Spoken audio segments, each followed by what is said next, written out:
நான் தூங்கும் வேளை கனவுகள் தொல்லை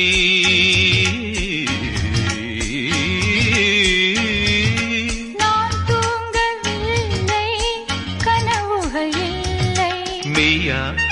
பொய்யா மீரா ஐயா நான் தூங்கவில்லை கனவுகள் இல்லை மெய்யா பொய்யா மீரா ஐயா பாதத்தில் வீழ்ந்த பௌர்ணமியே மார்பினை தீண்டு மார்கழியே பட்டும் படாமல் சுற்றும் தொடாமல் என் பெண்மை திண்டாடும் என்னோடு மன்றாடும் காதல் மயக்கம் அழகிய கண்கள் துடிக்கும்